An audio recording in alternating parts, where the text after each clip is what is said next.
Hello and welcome to Fitness Friday MMA Day 2. Ako muli si Jojo Tabang. I am a training director and also a researcher for Teachers International. And I am also an MMA fighter and an instructor for 4-6 MMA. I am currently the pinweight champion of 𝘵𝚒𝚗𝚎𝚜 and DUFC. So for today, recap lang muna natin yung mga napag-usapan natin the last episode around. Remember to do your shadow boxing, your double leg takedowns, your single leg, your sprawling, and how to defend also from the single leg takedown. We also discussed papaano ba yung mechanisms ng magandang give and take sparring, yung wala masyadong gigil, more on technique, more on application, and we also discussed the tie-up. I hope na yung mga tinuro namin mai-apply nyo in your solo fitness, kahit mag-isa ka lang naman, right?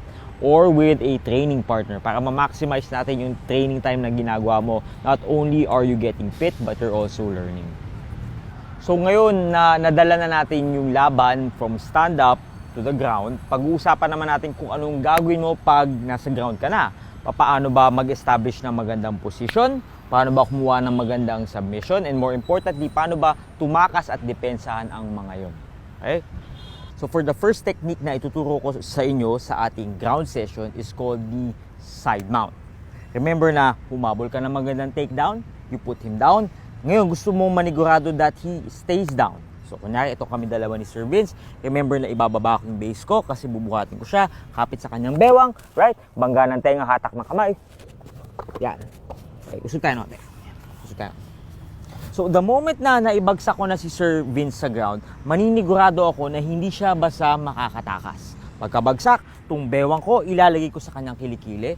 Okay, ipipin ko siya ng maayos. So, tayo ulit para makita nila. Pagkahabol ng shoot, take down. Siguraduhin na makuha mo yung kanyang bewang. Okay? So, dito tayo para makita nyo. Dito tayo. Para makita nila. Okay, so remember, I took him down. I want him to stay down. And how do I do that? Maninigurado ako na wala ako sa kanyang legs. I have to make sure that I'm pinning his chest down. So, kahit subukan ni Sir Vince na mag-bridge, yan, umangat, walang tao dyan. Nandito ako. Now, why do we have to do this? Like what I mentioned, dahil tinake down mo siya, gusto mo siya nakababa. Dahil sa aspeto ng MMA, pwede kang sumuntok, pwede mo siyang bigyan ng mga suntok if you want to. And since this is also MMA, may mga submissions tayo.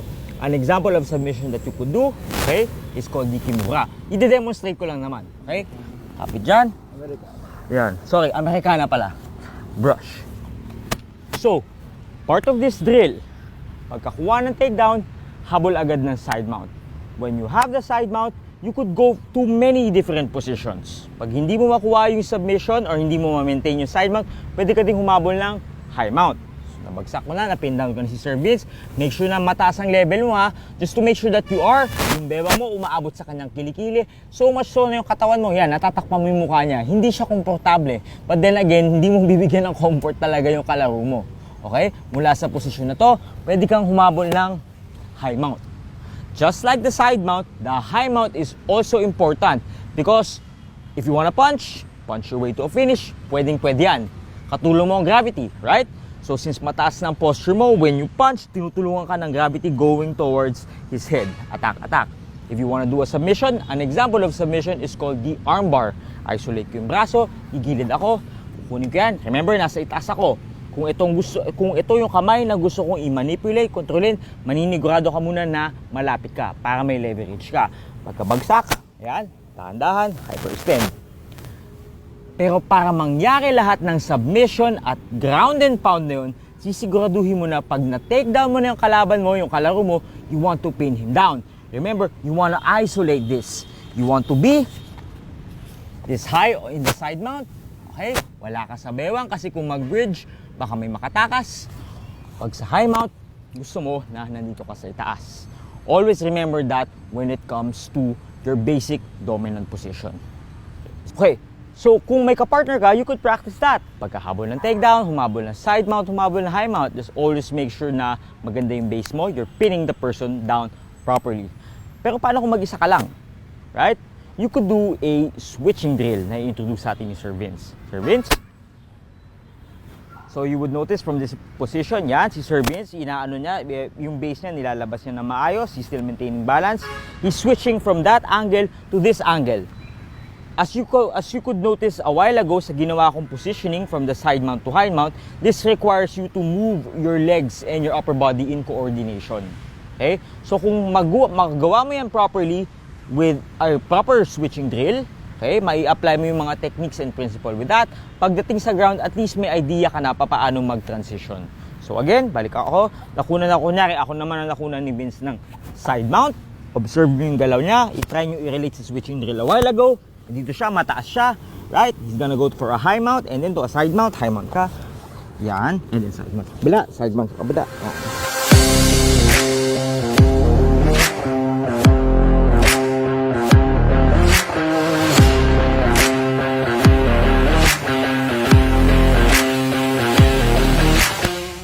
Doon in-apply ni Sir Vince yung switching principles pagdating sa ganun. He's maintaining good base. He's making sure that I am not able to stand up. Very important yun. And anytime na gusto niya humabol ng submission, nasa magandang angle siya for doing so. So this time around, ipapractice naman natin yung depensa pag ikaw yung nasa baba. Remember na si Sir Vince, being on a side mount, gusto niyang habulin yung aking upper body para hindi ko siya maitulak. First of all, sige, diba?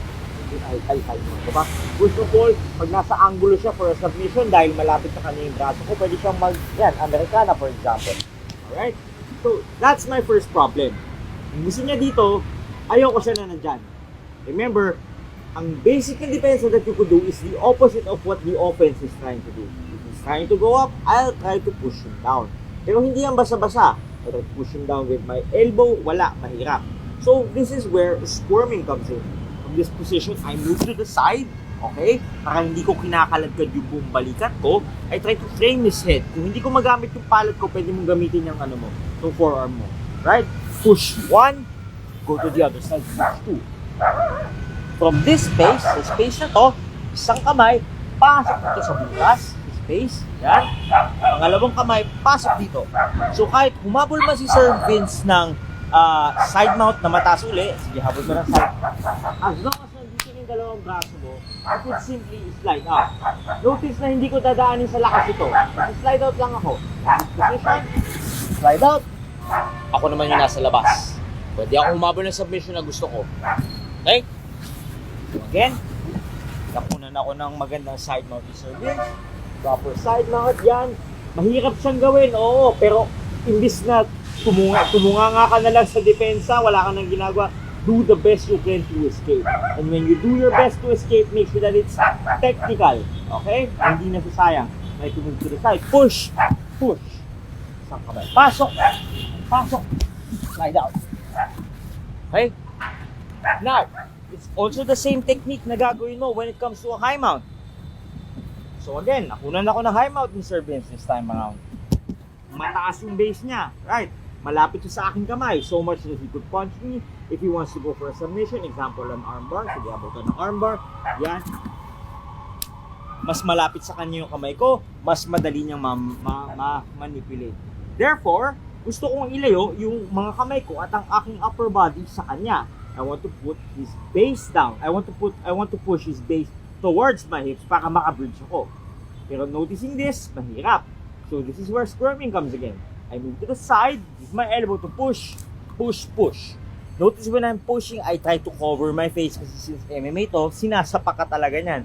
Okay? Basta, don't give up. Huwag ka na lang tumambay dyan pag nakuna ka na high mount. Do the best you can to escape. So from this position, I trap one leg. I try to bring his base down. I could use my knee, I could grab onto his body, or I could use both. Pag naibaba ko na siya dyan, you have to be very quick. Bago siya umangat, kunin mo na yung kamay. Okay? Trap, trap. Right? From this position, parang hinges ng pintuan, I would bridge going to this direction, obviously. Since na-isolate ko na yan, you bump your hips up. Okay? Gamitin mo yung likod ng ulo mo. Yan, tignan nyo to. Kapit dyan. Gala. Right? Tayo. So again, lahat ng mga pangyayari na yun, hindi yan in slow motion, mabilis yan since MMA to. Sige, binapound ako na Vince, pump up, I try to squirm, bring his base down, tap, and then bring to the side. Okay, mabilis yan. Binagalan na natin. Pero in reality, since binabakbaka, kinukuna ka na sa mission, you have to do the escapes technically. Okay? You have to practice your squirming. And if you're training by yourself, wala kang training partner, but you do have a match, you could practice the squirming drills na ituturo sa inyo ni Sir Vince. Ipapakita ni Sir Vince. Sige, Sir Vince, kuha tayo ng squirming. Switching. Squirming. Yeah, notice na si Sir Vince, he's trying to push the hips or the legs of someone na nasa itaas niya. He could also try to squirm going downwards. Okay? As if he's trying to escape. Yun na nga. So we have to master those techniques. So you could also incorporate not just the switching drill, you could also incorporate the squirming drills sa inyong daily fitness. So a while ago, I tried to escape the high mount by doing the bridge. This time around, i-focus natin yung drill na yun, yung bridging, the proper bridging. Okay, so recap lang to, di ba? I tried to squirm, try to bring his base down, and then trap, bridge. When you bridge, yung paa, okay, kahit isa or dalawa na nakatanim sa sahig, this is where you try to get the angle of bridging your hips up. Yung ulo, yung batok sa sahig, okay, ito, paa na sa sahig, try to bridge the side. That's how you bridge. Diba? The same techniques apply pag kinukuna ka naman ng side mount. Kuna mo ako ng side mount. So again, di ba, nag-squirm ako. I managed to squirm, nakuha ko na siya dyan, If I can't slide out, notice na pwede akong mag-bridge. Yung dalawang paa ko nakatanim sa head, back of my head, also on the ground. I try to lift my hips up and put my arms up.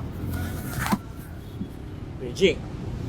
So in the context of grappling, jiu-jitsu and wrestling, bridge is very important. So kung wala ka man training partner and you're training with yourself, you have to make sure that you're also developing your neck muscles, you're also developing that instinct to bridge when necessary. One drill that you could do at home is the bridging drill na i-demonstrate ni Sir Vince. Yan, you would notice yan, nakababa. You would notice na yung kanyang leg, yan, sinusustain niya. He's trying to lift his entire body weight, almost his entire body weight, on the back of his head. Ginagamit niya yung kanyang traps muscle. And you could also notice that he's trying to put his arms to the side. Pinapractice niya yung gilid na kanyang leg.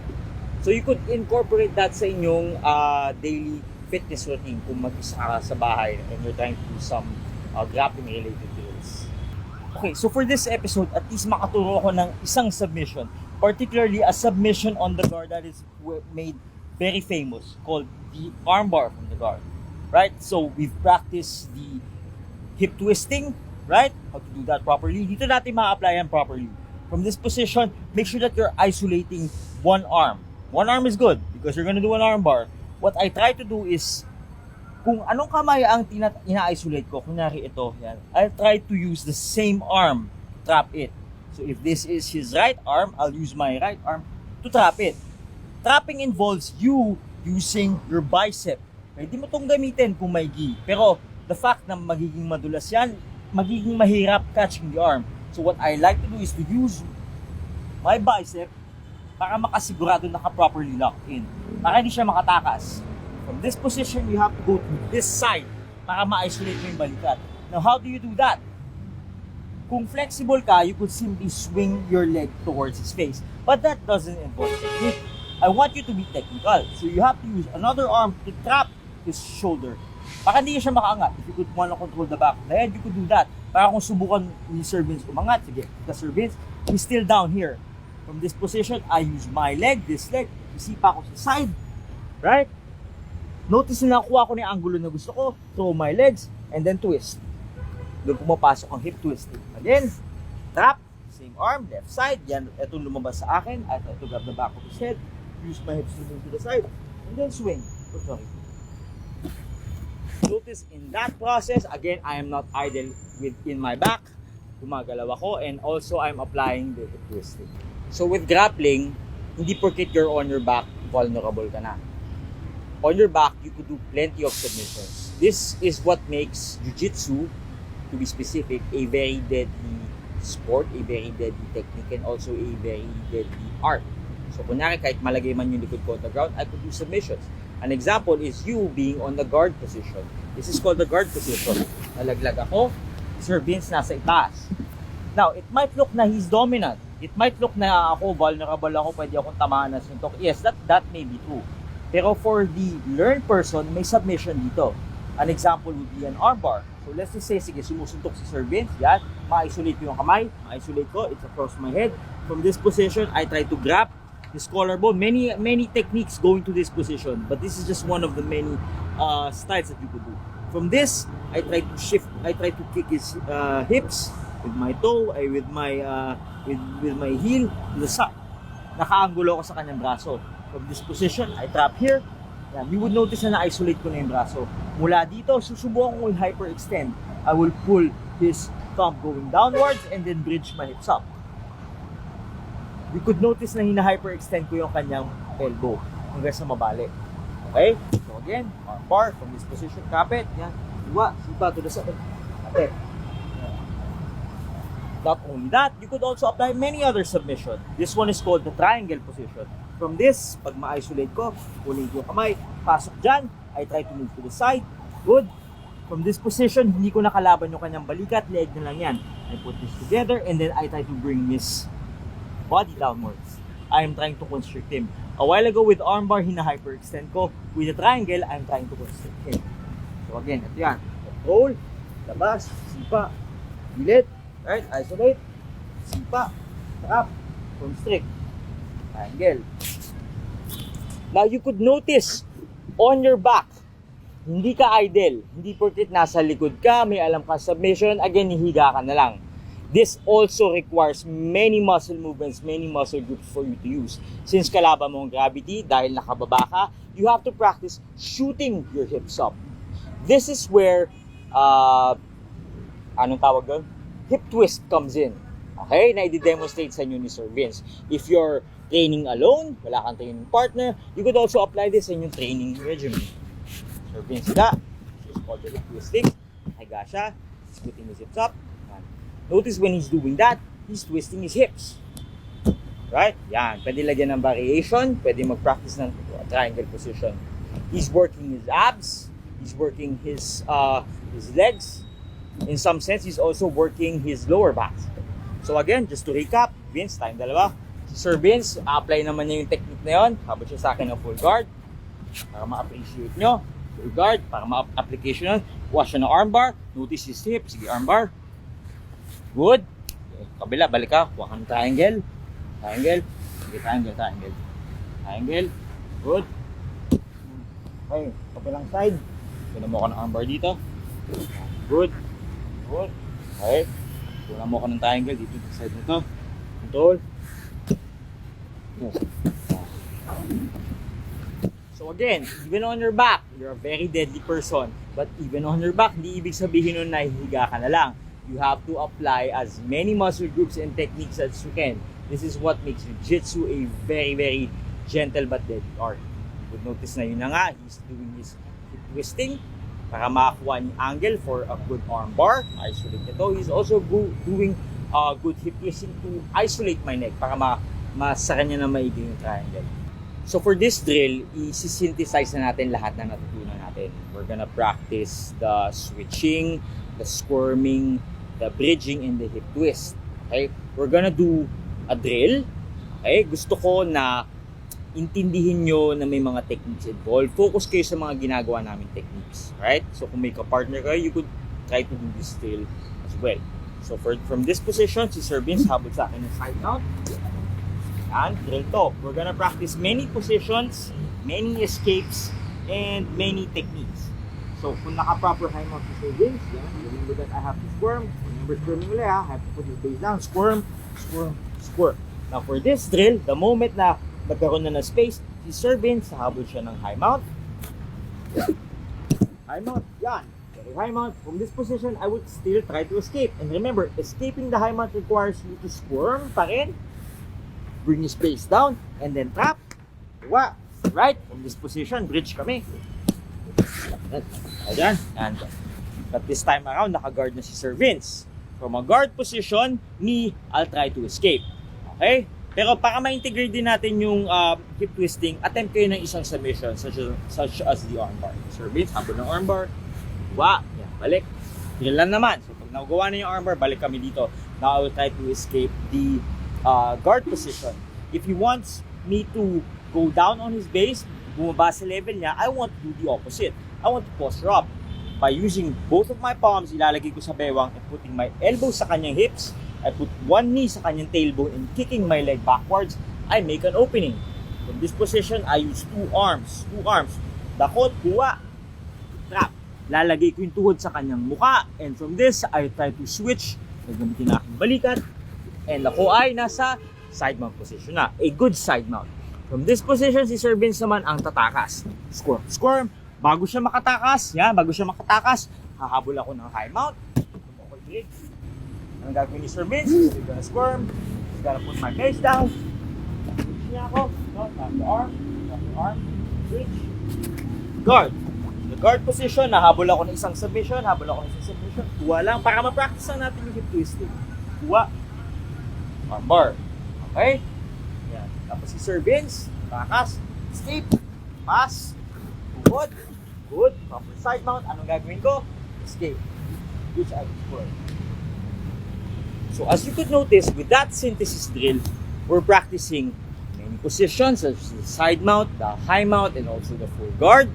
We're practicing a submission, the arm bar, and we're also practicing the fundamentals na pwede mo gawin mag-isa. The squirming, the bridging, the hip twist, and squirming, bridging, hip twist, and also the switching. Thank you for watching this episode of Fitness Friday, Day 2, and we managed to cover the ground, the jiu-jitsu aspect with that. Maraming benefits when it comes to training mixed martial arts. Any martial arts in particular. You build your fitness, you build your self-confidence, and also you build that appreciation towards discipline. Thank you very much for this episode. Thank you very much for watching us. And also thank you to the National Parks Development Committee. I am Jojo Tabang, and you could catch me at 46 MMA. Search us on YouTube, Facebook, and Instagram, 46 MMA, and of course my channel, The Stoic Spartan. Thank you very much.